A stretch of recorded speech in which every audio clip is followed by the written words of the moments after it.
$10 billion, then $47 billion, then $100 billion. The Adani Group's 7 listed companies have plummeted in market value after a report from short seller Hindenburg Research. Adani Group companies continue to slide for a third straight session. $6 billion gone in a day. Short seller Hindenburg Research accusing the conglomerate of share price manipulation and fraud. Using shell companies to pump up the stock of Adani Enterprises. The report is a malicious combination of selective misinformation, baseless and discredited allegations. India's Adani Group says it's exploring legal action against a US short seller, Hindenburg Research. He says Hindenburg is making an attack not just on the company, he's also making an attack on India and its growth ambitions. The fundamentals of our company are very strong. आप सभी का स्वागत है traders cafe में। पिछले 3 सालों में गौतम अडानी जी की वेल्थ 1,64,000 करोड़ मतलब $20 बिलियन से बढ़कर हो गई थी 10,66,000 करोड़ मतलब $130 बिलियन। इस वक्त गौतम अडानी जी दुनिया के दूसरे सबसे अमीर आदमी बन गए थे और ये सब हुआ था अडानी ग्रुप में आए हुए स्टॉक्स की तेजी की वजह से। लेकिन पिछले कुछ दिनों पहले एक रिपोर्ट आई है जिसका नाम है हिंडनबर्ग रिसर्च रिपोर्ट, और इस रिपोर्ट के चलते स्टॉक्स में आई हुई भारी गिरावट के कारण अडानी जी की वेल्थ अब रह गई है $62 बिलियन मतलब 5,08,000 करोड़ रुपए। हिंडनबर्ग रिपोर्ट जारी हुई थी 24 जनवरी को और तब से अब तक अडानी ग्रुप का 9,62,852 करोड़ रुपए का मार्केट कैप उड़ चुका है। इसे यूएस डॉलर टर्म्स में देखें तो 117.2 बिलियन का मार्केट कैप उड़ चुका है। इनमें सबसे ज्यादा लॉस उठाना पड़ा है Adani enterprises, Adani green, Adani total gas और अडानी ट्रांसमिशन को। ये सब कैसे हुआ और क्यों हुआ जानने की कोशिश करते हैं इस वीडियो में। तो शुरुआत करते हैं अडानी ग्रीन से। अडानी ग्रीन इनकॉर्पोरेट हुआ था 23 जनवरी 2015 को। पिछले साल इसका नेट प्रॉफिट था 488 करोड़ रुपए। आज की तारीख में अडानी ग्रीन के पास $7.4 बिलियन का असेट्स है। चीजों को बेहतर तरीके से समझने के लिए मैं अडानी ग्रीन का डाटा इस चार्ट पर लेकर आया हूं। अडानी ग्रीन में ब्रेकआउट आया था अक्टूबर 2019 में और तब इस शेयर की शेयर प्राइस थी 74 रुपीज। और आज इस शेयर का ईपीएस माने अर्निंग पर शेयर है 3.36 रुपीज। अगर आज के ईपीएस से भी इस शेयर का वैल्यूएशन तब क्या था कैलकुलेट किया जाए तो इसका वैल्यूएशन निकलता है 12,400 करोड़ रुपए माने $1.5 बिलियन। इस ईपीएस के मुताबिक इस शेयर का पी मार्केट कैप को अगर हम लोग डिवाइड करते हैं ईपीएस से तो हमें पता चलता है कि शेयर का पी क्या है।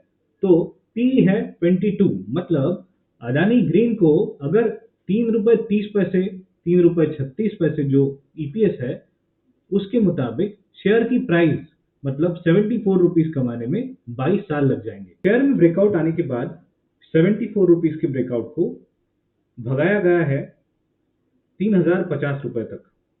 3,050 रुपए का प्राइस अडानी ग्रीन में आया था अप्रैल 2022 में।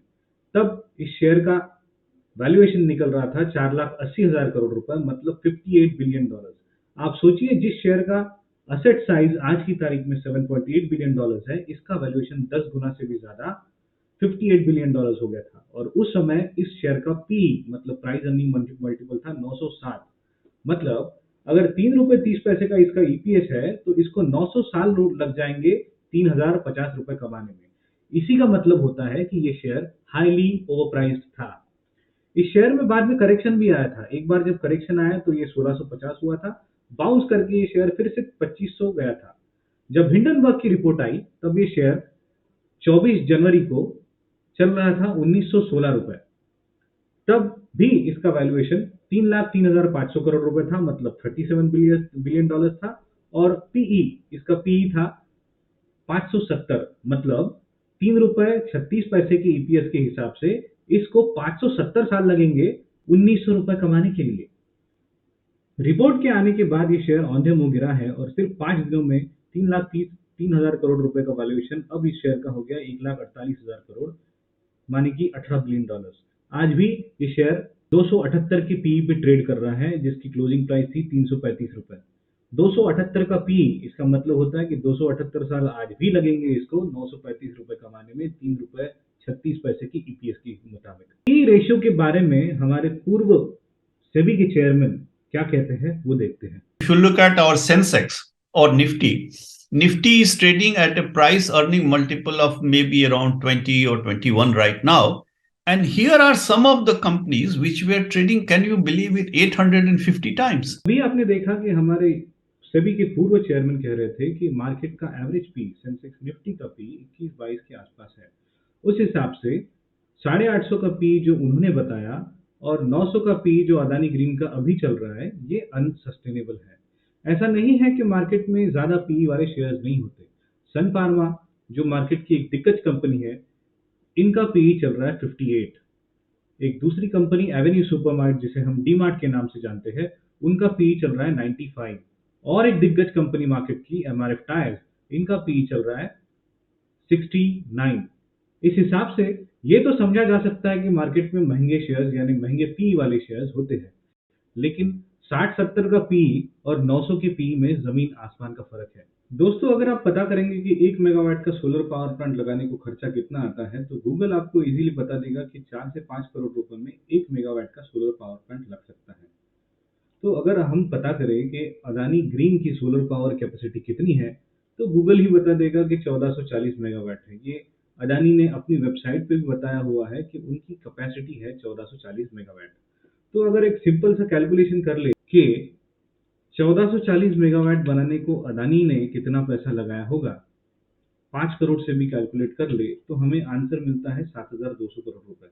अगर हम ये मान ले कि अदानी ग्रीन आने वाले 2-3 सालों में डबल या ट्रिपल कैपेसिटी कर रहा है, तो भी अदानी ग्रीन का वैल्यूएशन 30 या 40 हजार करोड़ रुपए से ज्यादा नहीं होना चाहिए। और आज की तारीख में इसका वैल्यूएशन है 1,48,000 करोड़ रुपए विथ द पीई ऑफ 248। इसका सीधा सीधा मतलब निकलता है कि Adani green is 101% over valued company. इसके शेयर का वैल्यूएशन 200, 300, 400 रुपए से ज्यादा नहीं होना चाहिए। दोस्तों, मार्केट में जब भी कोई ऐसा बलून आता है जो ओवरसाइज्ड हो गया है, तब उसका फूटना तो तय होता है। अदानी ग्रुप के केस में हिंडनबर्ग रिपोर्ट इस पिन की तरह साबित हुई है, जिसने अदानी ग्रुप के बलून को फोड़ दिया। आगे बढ़ते हैं ग्रुप की दूसरी कंपनी की तरफ, अदानी ट्रांसमिशन की तरफ। अदानी ट्रांसमिशन में ब्रेकआउट आया था 355 रुपए पे नवंबर 2020 में। इस शेयर को भगाया गया 355 से लेके तो 4236 रुपए तक, जो आया था सितंबर 2022 में। तो ये शेयर 11 टाइम्स पंप कर दिया गया था 2 साल के अंदर।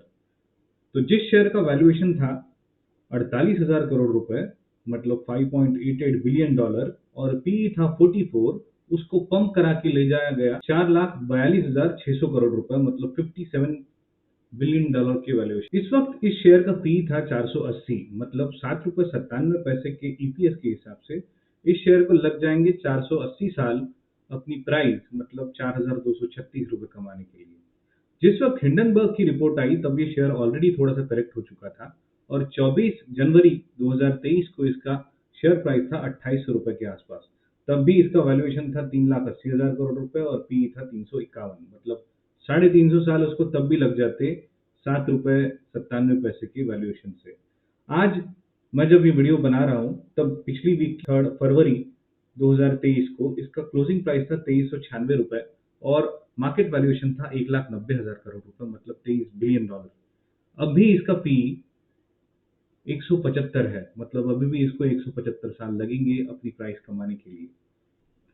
इस शेयर का फेयर वैल्यूएशन था 44-45 पी के आसपास, मीनिंग इस शेयर का प्राइस 400 से 600 रुपए के आसपास ट्रेड करना चाहिए, उससे ज्यादा नहीं। अगर आप अदानी ट्रांसमिशन को किसी कंपनी के साथ कंपेयर करना चाहे, तो उसका सही एग्जांपल है power grid corporation of India.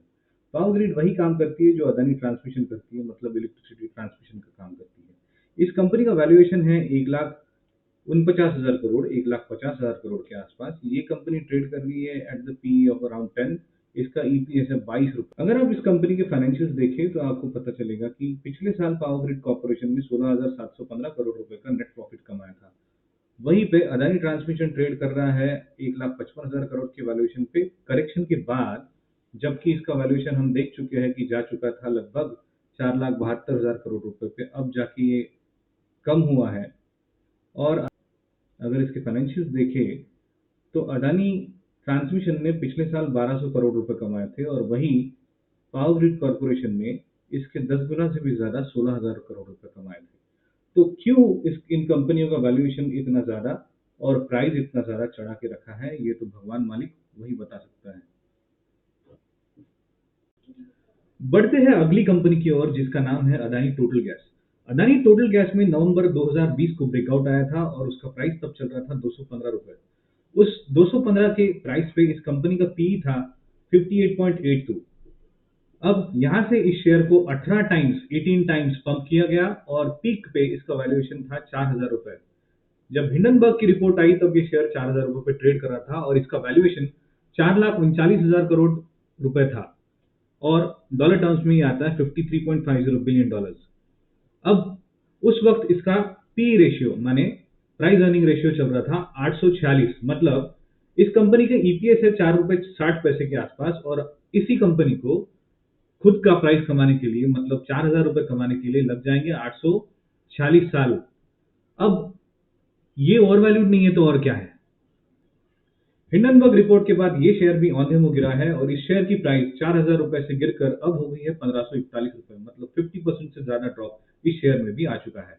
अब फिलहाल इस कंपनी का वैल्यूएशन है 1,69,500 करोड़ रुपए और अभी भी ये शेयर चल रहा है 350 के पीई पे। मतलब इसको आज भी 350 साल लग सकते हैं अपने शेयर की प्राइस माने 1500 रुपए कमाने में 4 रुपए 60 पैसे के ईपीएस के मुताबिक। अब अगर अदानी टोटल गैस को अगर मार्केट की किसी दिग्गज कंपनी से कंपेयर करना है तो उसका सीधा कॉम्पिटिटर है इंद्रप्रस्थ गैस लिमिटेड।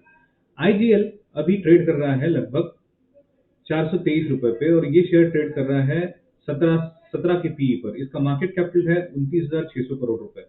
इसके फाइनेंशियल पे नजर डाले तो आईजीएल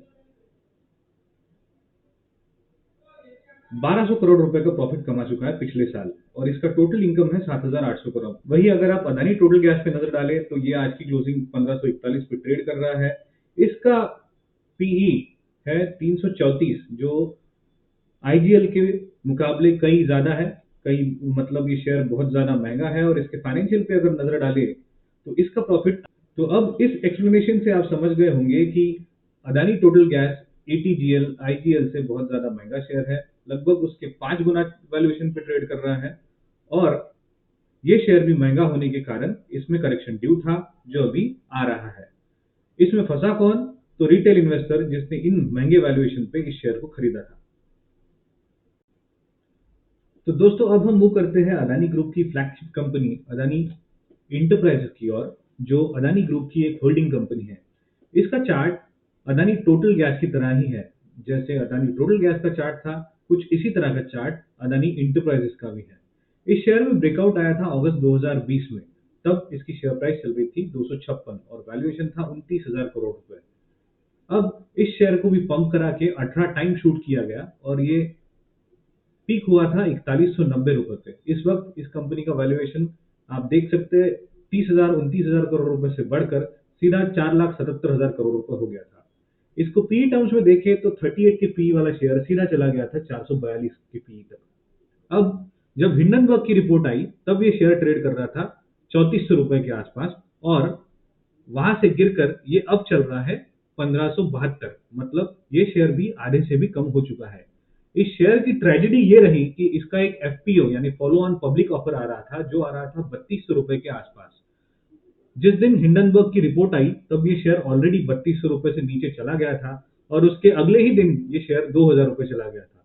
कंपनी को इस कंपनी का एफपीओ उस कारण कैंसिल करना पड़ा क्योंकि अगर कोई इन्वेस्टर को ये लोग 3200 रुपए पे शेयर दे देते थे तो उसको दूसरे ही दिन वो शेयर 2000 रुपए से कम में बेचना पड़ सकता था। इसी के कारण इस कंपनी ने इसका एफपीओ भी कैंसिल कर दिया। अब जब सारी घटना घट चुकी है हिंडनबर्ग की रिपोर्ट के बाद और शेयर प्राइस क्रैश कर चुका है, इंडियन एक्सप्रेस में एक न्यूज आर्टिकल पब्लिश हुआ है जिसमें वैल्यूएशन गुरुज अदानी इंटरप्राइजेस के शेयर को 945 रुपए पे पेक कर रहे हैं। मतलब उनका बोलना है कि अदानी इंटरप्राइजेस का एक शेयर 945 रुपए से ज्यादा की वैल्यू का नहीं है। अब ये समझ नहीं आता कि जब अदानी इंटरप्राइजेस का शेयर 1000 रुपए से लेके 4000 रुपए तक रैली कर रहा था तब ये वैल्यूएशन गुरुज कहाँ थे? तब इनको याद क्यों नहीं आया कि बताया जाए कि इसका वैल्यूएशन उतना नहीं है? क्यों रिटेल इन्वेस्टर्स को उन्होंने तब इन्फॉर्म करने की जिम्मेदारी नहीं ली? दोस्तों अब बात करते हैं अदानी ग्रुप की एक इम्पोर्टेंट सिस्टमेटिकली इम्पोर्टेंट कंपनी और एक लौती हाई प्रॉफिट मेकिंग कंपनी जिसका नाम है Adani ports and SEG limited. ये एक एसईजी का मतलब होता है स्पेशल इकोनॉमिक जोन और मुंद्रा एक ऐसी जगह है जिसको स्पेशल इकोनॉमिक जोन का स्टेटस गवर्नमेंट ऑफ इंडिया ने देके रखा। मुंद्रा पोर्ट देश के सबसे बड़े पोर्ट्स में से एक है और उस पोर्ट को अदानी पोर्ट्स ऑपरेट करता है। अदानी पोर्ट्स में ब्रेकआउट आया था 423 रुपए के आसपास दिसंबर 2020 में। तब इस कंपनी का वैल्यूएशन था 87,500 करोड़ रुपए के आसपास, मतलब 10.7 बिलियन डॉलर के आसपास। सितंबर 2022 में ये शेयर ने पीक बनाया था 987 रुपीज का। तब इस शेयर का वैल्यूएशन था 2,04,000 करोड़, मतलब 25 बिलियन डॉलर। जब ब्रेकआउट आया था तब इस कंपनी का पी था 22, पीक पे इस कंपनी का पी था 44। अब हिंडनबर्ग रिपोर्ट जब आई तब ये शेयर ट्रेड कर रहा था 760 रुपए के आसपास, और तब से इसमें करेक्शन आके ये शेयर 400 रुपए के आसपास चला गया था। क्योंकि ये शेयर इसके फेयर वैल्यूएशन पे ट्रेड हो रहा है, अभी इसमें गिरावट तो रुक गई है। और ये अब आगे बढ़ते हैं ग्रुप की अगली कंपनी की ओर, जिसका नाम है अदानी पावर। अदानी पावर के साथ में भी ये खेला हुआ है पंपिंग और डंपिंग का। अदानी पावर में ब्रेकआउट आया था 120 रुपए के आसपास मार्च 2022 में। सिर्फ 6 महीने के अंदर इस शेयर को 4 गुना 432 रुपए ले जाया गया, और उसके बाद इसका डंपिंग वैसे भी शुरू हो गया था।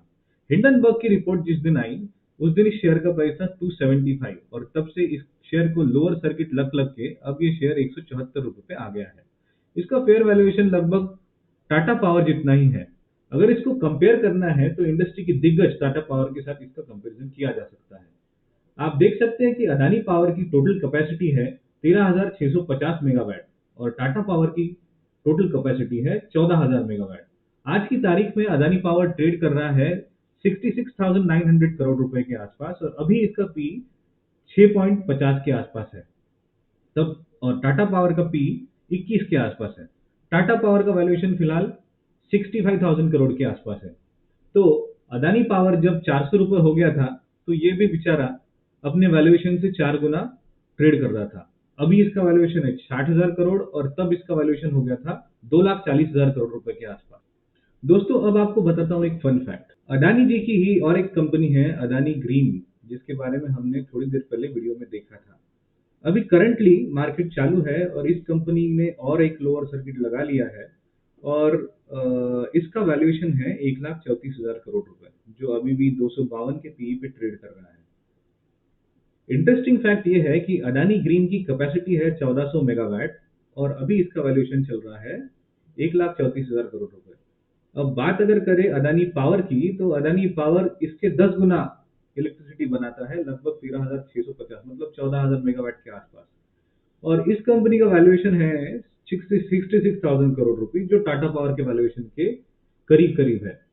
तो इसका मतलब ये है जो कंपनी कम इलेक्ट्रिसिटी बना रही है अदानी ग्रीन, उसका वैल्यूएशन इसके पीक पे चला गया था 4 लाख करोड़ रुपए, और जो कंपनी इसके 10 गुना इलेक्ट्रिसिटी बनाती है अदानी पावर, उसका वैल्यूएशन सिर्फ 60,000 करोड़ रुपए। क्या भैया आप ये बात डाइजेस्ट कर पा रहे हो? मैं तो नहीं कर पा रहा हूं। दोस्तों, रिसेंटली अदानी ग्रुप ने देश की 2 दिग्गज सीमेंट कंपनीज को एक्वायर किया था। एक का नाम था एसीसी सीमेंट। एसीसी सीमेंट और अंबुजा का एक्विजिशन लगभग सितंबर 2022 में हुआ था, अगस्त और सितंबर के आसपास। तो तब ये शेयर चल रहा था कुछ 2200 रुपए, ये शूट होके चला गया था 2785 रुपए। हिंडनबर्ग की रिपोर्ट जब आई थी तब ये फिर से 2300-2400 के आसपास चल रहा था, और रिपोर्ट के बाद ये क्रैश होके 1700 रुपए चला गया था। अब ये फिर से रिकवर होके 1900 रुपए 2000 रुपए के आसपास ट्रेड हो रहा है। क्योंकि ये कंपनी बहुत दिग्गज कंपनी है और इनका वैल्यूएशन फेयर है, तो अभी भी ये कंपनी अपने फेयर वैल्यू के आसपास ट्रेड कर रही है। ACC cement is trading at around 2000 rupees, and Ambuja cement को भी देख लेते हैं। अंबुजा सीमेंट, ये रही अंबुजा सीमेंट, और अंबुजा सीमेंट एक्विजिशन के बाद 350-400 रुपए का शेयर शूट होकर 600 रुपए चला गया था, और अब हिंडनबर्ग की रिपोर्ट के बाद ये शेयर क्रैश होकर 315 रुपए आ गया था। अब फिर से अपने फेयर वैल्यूएशन के आसपास 382 रुपए के आसपास ये ट्रेड कर रहा है। दोस्तों, अब आते हैं इस वीडियो के कंक्लूजन पे। स्टॉक मार्केट में पंपिंग और डंपिंग का खेल हमेशा से चलता आ रहा है, जो ऑपरेटर्स 200-500 करोड़ रुपए के साथ करते रहते हैं। बहुत सारे ऑपरेटर्स को सेबी ने पनिश भी किया है, लेकिन इस बार ये स्टॉक पंपिंग और डंपिंग का खेल हुआ है अदानी ग्रुप के साथ। अब ये किसने किया ये तो मैं नहीं जानता, क्या अदानी ग्रुप ने क्या किया, या किसी ऑपरेटर ने किया, या किसी पॉलिटिशियन ने किया, ये मैं नहीं जानता। लेकिन इसका इफेक्ट किस पे होता है? इसका इफेक्ट होता है जनरल पब्लिक पे, जो स्टॉक को ट्रेड कर रही है। स्टॉक के पंपिंग और डंपिंग का इफेक्ट होता है जो बंदा स्टॉक को ओन करता है उस पर। मान लीजिए किसी ने अदानी ग्रीन का शेयर 400 रुपए में खरीदा था, और उसने इस रैली के अंदर इस स्टॉक को 4,000 रुपए जाने पे बेच दिया, तो उसके पैसे वसूल है। लेकिन अगर किसी ने 4,000 रुपए खरीद लिया और इस हिंडनबर्ग रिपोर्ट के बाद वो स्टॉक गिर के अब ₹1000 हो गया है तो उसका तो नुकसान हुआ है। इस बात का फायदा शॉर्ट सेलर्स भी लेते हैं। अगर किसी ने स्टॉक को शॉर्ट करके रखा है ₹4 के आसपास, तो उसने तो बड़े पैसे कमा लिए। लेकिन एक बात ये भी समझना बहुत जरूरी है कि कंपनी के डायरेक्ट ऑपरेशंस पे, इसके फंडामेंटल्स पे इसका कोई इफेक्ट नहीं होता। अगर स्टॉक बहुत जोर से गिरा भी है तो भी नहीं, और बहुत जोर से चढ़ा है तो भी नहीं। आपने देखा होगा कि कोरोना काल में बहुत सारे स्टॉक गिर गए थे। सेंसेक्स निफ्टी भी बहुत गिर गया था, 7,500 पे निफ्टी आ गया था, और धीरे धीरे बाउंस होकर निफ्टी 12,000 भी चला गया और 18,000 भी चला गया। लेकिन इसका मतलब ये नहीं है कि जो भी कंपनी सेंसेक्स या निफ्टी में थी उनके ऑपरेशंस को कोई तकलीफ आई। किसी भी कंपनी के ऑपरेशन में कोई तकलीफ नहीं आई, और ये जो गेम हुआ है ये सिर्फ और सिर्फ स्टॉक्स तक लिमिटेड रहा है। दोस्तों, मार्केट में, मीडिया में और कुछ पॉलिटिकल पार्टीज में ये बात घूम रही है कि स्टेट बैंक ऑफ इंडिया ने अदानी ग्रुप को लोन दिया है और वो लोन खतरे में है, जिसकी वजह से इकोनॉमी को सिस्टमैटिक रिस्क है। लेकिन ऐसा कुछ नहीं है। अदानी ग्रुप को स्टेट बैंक ने लगभग 30,000 करोड़ रुपए का लोन दिया है। और आपकी जानकारी के लिए ये बता दें कि बैंक के मुताबिक ये लोन बैंक ने अदानी ग्रुप की जो होल्डिंग कंपनीज है, अदानी ग्रुप की जो ऑपरेशनल कंपनीज है, Adani power, Adani green, Adani transmission, Adani ports, इनके असेट को बैक करके दी है, असेट को मॉर्गेज करके दी है। इसलिए बैंक पे इस बात का, स्टॉक फ्लक्चुएशन का, स्टॉक प्राइस के क्रैश का कोई इम्पैक्ट नहीं आता है, और इसी की वजह से इस स्टॉक के क्रैश का सिस्टमैटिक कोई भी इम्पैक्ट इकोनॉमी पे नहीं आने वाला। इसके अलावा पिछले साल सितंबर 2022 में अदानी ग्रुप ने एसीसी सीमेंट और अंबुजा सीमेंट को खरीदा। इस स्टेक को बाय करने के लिए अदानी ग्रुप को 53,000 करोड़ रुपीस, मतलब $6.5 बिलियन की जरूरत थी। ये पैसा इन्हें होलसेल का स्टेक बाय करने के लिए और मार्केट से ओपन ऑफर में जो कंसिडरेशन देना था उसके लिए चाहिए था। इस ट्रांजैक्शन को कंप्लीट करने के लिए अदानी ग्रुप ने 37,000 करोड़ रुपीस का, मतलब $4.5 बिलियन का लोन 14 अलग अलग इंटरनेशनल बैंक से लिया है। और हमारे देश के इतिहास में भी ये पहली बार हुआ है, और कॉर्पोरेट हिस्ट्री में भी इंडिया में ऐसा पहली बार ही हुआ है कि ये 37,000 रेज करने के लिए अदानी ग्रुप ने पूरा का पूरा एसीसी और अंबुजा सीमेंट का पूरा स्टेक बैंक्स के पास गिरवी रख दिया। अब इसकी वजह से क्या कोई सिस्टमैटिक रिस्क है? तो नहीं, इसकी वजह से भी कोई सिस्टमैटिक रिस्क नहीं है, क्योंकि एसीसी और अंबुजा दोनों की दोनों फंडामेंटली बहुत स्ट्रॉन्ग कंपनीज है, देश की दिग्गज सीमेंट कंपनीज है, और इनका सेल्स और प्रॉफिट कंटिन्यूस आता रहता है। तो इस डेट को सर्विस करने के लिए अदानी ग्रुप को वैसे भी कोई तकलीफ नहीं जाने वाली, और ये शेयर्स उतने गिरेंगे भी नहीं, और अगर गिर भी गए तो अदानी कोई ना कोई और शेयर्स देके इन बैंकों का कोलैटरल मैनेज कर लेगा। तो दोस्तों, ये स्टोरी थी स्टॉक पंपिंग और डंपिंग की, जिसमें इस बार देश के बड़े उद्योग घराने अदानी ग्रुप को टारगेट किया गया था, और या तो यूं कह लूं कि अदानी ग्रुप खुद टारगेट बन गया था। इस तरह की स्टॉक पंपिंग और डंपिंग मार्केट में छोटे मोटे शेयरों में होती रहती है, और कभी इस पे सेबी की नजर पड़ती है या तो कभी नहीं पड़ती। अब इसमें किसका हाथ था और ये किसने किया, ये तो भगवान ही जाने। क्या इसमें खुद अदानी ग्रुप और उनके परिजन इन्वॉल्व थे या कोई और इन्वॉल्व था, ये हम नहीं जान सकते। क्या इस पे सेबी इंक्वायरी करेगी या नहीं करेगी, और अगर करेगी तो इसका कोई आउटकम आएगा या नहीं आएगा, इसकी भी कोई गारंटी नहीं है। दोस्तों, ये भी हो सकता है कि किसी पॉलिटिकल पार्टी को आने वाले इलेक्शंस के लिए पैसा जमा करना था, इसीलिए ये किया गया है। The possibilities are endless. इसमें बस एक ही लूजर है, और वो है retail investor. So this is the Adani saga explained from us, traders cafe by financial store. अगर आपको ये वीडियो अच्छा लगा है और इन्फॉर्मेटिव लगा है तो इस वीडियो को लाइक करें और अपने परिचितों के साथ इसे शेयर। मार्केट के इस तरह के अपडेट्स के लिए हमारे चैनल को सब्सक्राइब करें। This is Vishal signing off from traders cafe. Good bye.